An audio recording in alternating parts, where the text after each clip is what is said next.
Willkommen zurück auf der Berlin Brettspielcon 2017 und neben mir habe ich die Game Doctors. Und ja, jetzt muss ich gestehen, ich habe euren Namen leider direkt wieder vergessen, Kein Thema, weil ich etwas abgelenkt war von der Technik. Aber also ich bin Daniel. Hallo, wir sind die Game Doctors, das ist Marc, ich bin Falco. Sehr gut. Und ihr habt uns ausnahmsweise mal nicht Scythe mitgebracht, sondern das eigentlich viel schon fast wichtiger ist als das Spiel selbst, nämlich das Material, um es gut einzupacken. Genau, sagen wir mal mindestens genauso wichtig, genau. Haben wir hier als Beispiel mal mitgebracht, was wir bauen, um das Spiel zu organisieren. Und am besten zeigen wir es einfach mal. Ich denke mal, mit dem Spiel werden viele vertraut sein. Ich überlege gerade, wir können sogar es einfach mal kippen so ein bisschen. Dann kann man schon mal reingucken, wie das denn so aussieht, wenn man da von oben reinguckt. Und dann, ja, was ist da alles da drin? Genau, das ist das Spiel Scythe mit der Erweiterung Invasoren aus der Ferne, gemeinsam, alles hier untergebracht. Hier vorne sieht man schon unsere kleine Münzbank, die hier aus der Mitte rauskommt. Wir haben ein eigenes kleines Tray hier für die Kampfräder, wenn man denn für alle sieben Fraktionen hat, passt alles rein. Wir haben hier einen großen Block, das mal hier so etwas anzuheben. Das sind dann nochmal die kleineren Tableaus unten drunter.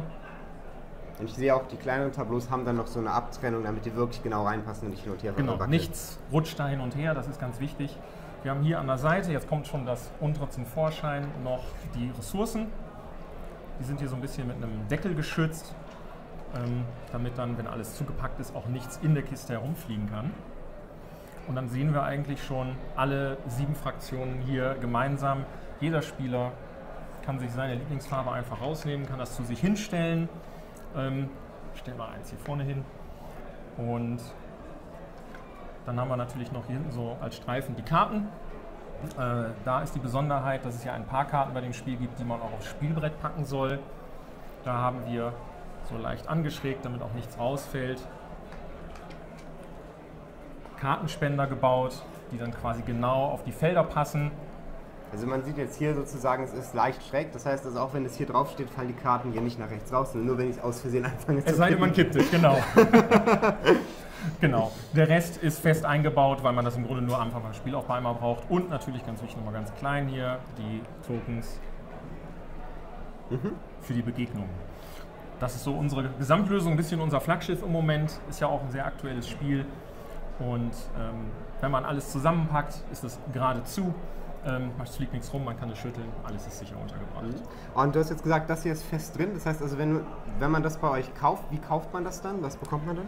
Man bekommt das Ganze quasi als Bausatz, das heißt, das ist so ein flacher Karton, da sind dann einzelne Bretter drin, die mit einem Laser bearbeitet wurden, das wird aus diesem Material, also mit dem Laser ausgeschnitten.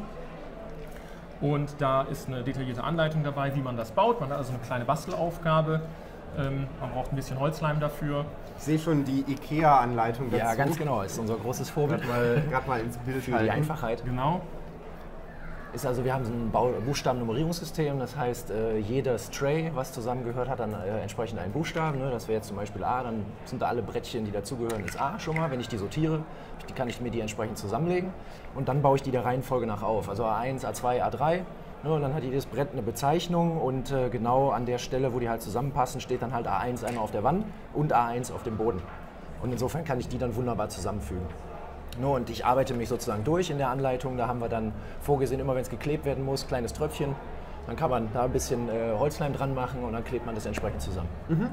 Jetzt muss ich natürlich bei Scythe direkt fragen, so ein bisschen Luft sehe ich ja noch. Kriege ich da dann auch die nächste Erweiterung noch mit unter? Die nächste Erweiterung wird nicht passen, also wenn wir da jetzt noch die Spielbretter drauflegen, ist wirklich keine Luft mehr. Aber da ist in diesem speziellen Fall ja die gute Nachricht, dass der Stonemaier Games, die ja die ursprünglichen Hersteller sind, noch dieses Jahr wohl eine größere Box rausbringen werden, weil es eben die zweite und die dritte Erweiterung noch geben soll. Die hat dann den gleichen Grundmaß, ist aber doppelt so hoch.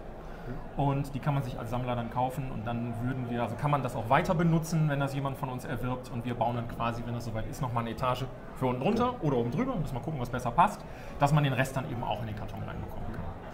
Für die wenigen 2, 3, die vielleicht keine Scythe-Fans sind, für welche anderen Spiele bietet ihr denn noch Inlays an? Wir haben eine Lange Liste. Wir haben versucht, von allem ein bisschen was dabei zu haben. Wir haben uns aber extra einen Spickzettel mitgebracht, damit wir nichts vergessen. Also ich lese jetzt nicht alles vor, keine Angst.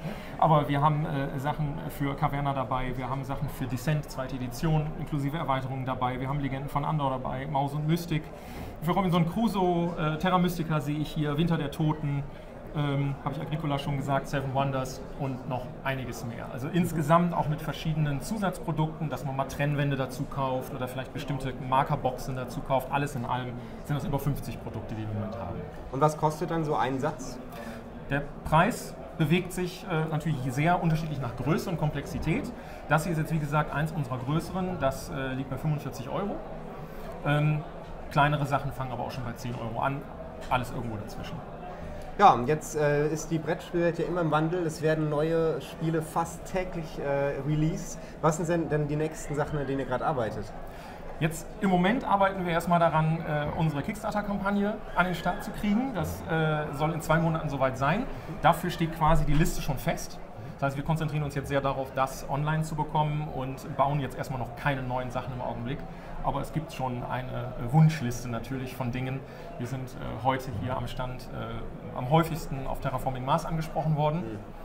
Und es gibt natürlich noch ein paar andere Kandidaten, die sehr komponentenlastig sind, wo man sich dann auch vielleicht ein Ordnungssystem wünscht. Ob das jetzt ein Fest für Odin ist oder vielleicht die Kolonisten ist. Das sind Sachen, da haben wir noch nichts für, aber da juckt es uns schon in den Fingern.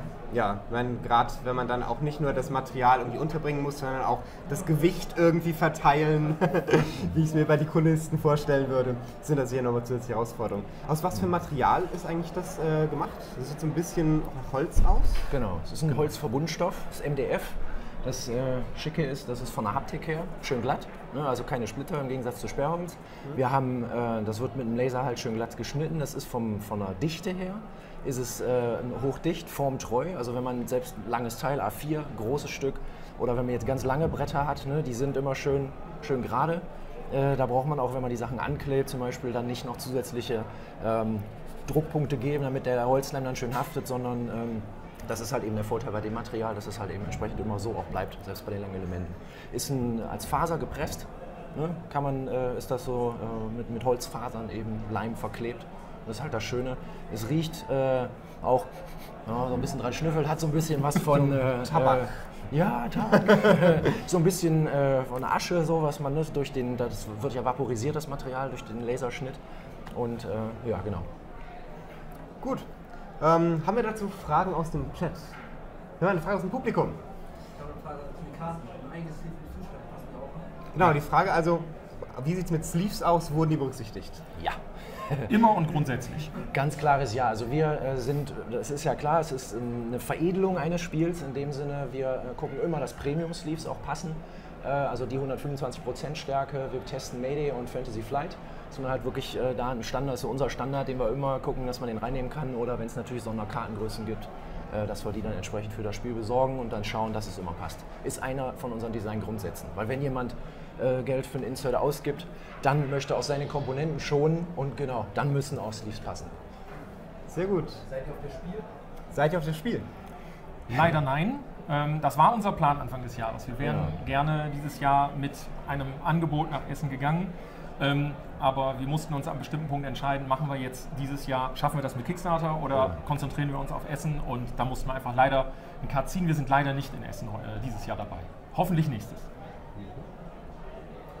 Gut, dann sag ich mal vielen Dank an euch, und es sieht auf jeden Fall schon sehr gut aus. Ich drücke euch die Daumen für den Kickstarter. Es wird ja, glaube ich, doch noch so 2-3 Monate dauern, bis es wirklich losgeht. Das kriegt ihr dann natürlich alles auch mit. Und gleich geht es dann weiter, ich glaube, Bernd, wenn ich dich schon so grinsen sehe, genau, gleich geht es dann weiter mit einem Spiel, weil ich noch nicht genau weiß, was es ist, aber es wird ziemlich gut, deswegen bis gleich.